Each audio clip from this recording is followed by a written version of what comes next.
மீன் குழம்பு. ஒருத்தர் ஒரு ஸ்டைல்ல மீன் குழம்பு வைப்பாங்க. இது என்னோட ஸ்டைலு. இதில வந்து நான் எதையுமே அரிஞ்சு போட போறது கிடையாது. எல்லாமே அரைச்சு தான் ஊத்துவேன். சட்டியில பாதி கடலெண்ணெய், பாதி நல்லெண்ணெய். அது நல்லா காஞ்ச அப்புறம் வெந்தயம், வீட்லயே செஞ்ச வடகம் நெறைய போட்டிருக்கேன் வடகத்த. அப்பதான் டேஸ்ட்டா இருக்கும். கூடயே மிக்ஸி ஜார்ல ஒரு பெரிய வெங்காயமும், நெறைய தோலோடு இருக்க பூண்டையும் கொர கொரன்னு அரைச்சு அதையும் எண்ணெயிலேயே போட்டு நல்லா வதக்கியாச்சு.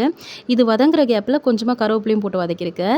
சைட் பை சைடு ஒரு 4 குட்டி தக்காளிய மிக்ஸி ஜார்ல போட்டு நல்லா ஃபைனா பேஸ்ட் பண்ணி இது கூடயே சேர்த்துக்கலாம். இந்த தக்காளி எண்ணெயிலேயே நல்லா சுருண்டு வரணும். அது வரைக்கும் நல்லா வதக்கிக்கிட்டே இருக்கணும். நான் இந்த சட்டிய முக்கியமா மீன் குழம்பு வைக்கிறதுக்காகவே வாங்குனேன். ஆனா எந்த நேரத்தில வாங்குனனோ தெரியல. அது வாங்குனதுலேருந்து ஒரு நாள் கூட நான் மீனே வாங்கல. பத்தாததுக்கு இந்த மீன் பிடி தடைக்காலம் வேற போட்டு விட்டாங்க. ஒரு வழியா இன்னைக்கு தான் இந்த சட்டி அதோட பிறவி பயனே அடைஞ்சிருக்குது. என்ன ஒரு பிரச்சனை, இந்த சட்டியோட அடி வந்து ரொம்ப தக்கையா இருக்கிற மாரி இருக்கு. எத நான் வதக்குனாலும் அடியில ஈஸியா உட்காந்துருது. அது நான் வாங்கும்போதே அந்த ஆன்டி கிட்ட கேட்டப்போ அவங்க என்ன சொன்னாங்க, இந்த மாடல்லாம் இப்படிதாம்மா இருக்கும்னாங்க. சரின்ட்டு ஆர்வ கோலால வாங்கிட்டு வந்துட்டா, இப்போ அடி வந்து கருப்பு கருப்பாகி போகுது. அதை தேய்ச்சி எடுக்கிறதுக்குள்ளேயே சட்டி சீக்கிரமா ஓட்டையாயிரும் போல. என்னை பொறுத்த வரைக்கும் மீன் குழம்பு கொஞ்சம் புளிப்பா இருந்தா தான் பிடிக்கும். அதனால நெறைய புளி ஊத்துறேன். அது பத்தாதுன்னு எனக்கு மாங்காய் இல்லாத மீன் குழம்பு கற்பனை கூட பண்ண முடியாது.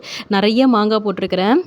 மாங்காய் போட்டு ஒரு 5 நிமிஷத்துல மீன் போட்டுறலாம். மீன் போட்டு ரொம்ப நேரம் கொதி வர வேண்டிய அவசியமே கிடையாது. ஒரு 2லேருந்து 3 நிமிஷம் நல்லா சட்டி கொதிக்கிற கொதிப்பிலேயே அந்த மீன் வெந்துரும். இது ஆகிட்டுருக்கும்போதே எங்க வீட்ல இந்த பக்கம் ஒரு டிக்கெட், இந்த பக்கம் ஒரு டிக்கெட் வந்து நின்னுக்குச்சு சட்டி பக்கத்துல. எப்படா குழம்பு ஆவும், எப்படா சாப்பிடலான்னு.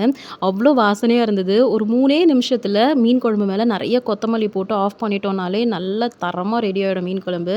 எங்க வீட்டுக்காருக்கு ஒரு டவுட் மீன் உடைஞ்சிருக்குமான்னு. இரு செக் பண்ணிருவோம்னு சொல்லிட்டு ஒரு மீன் எடுத்து பார்த்தா நல்லா செம்மையா ஃபுல் பீஸோட இருந்தது.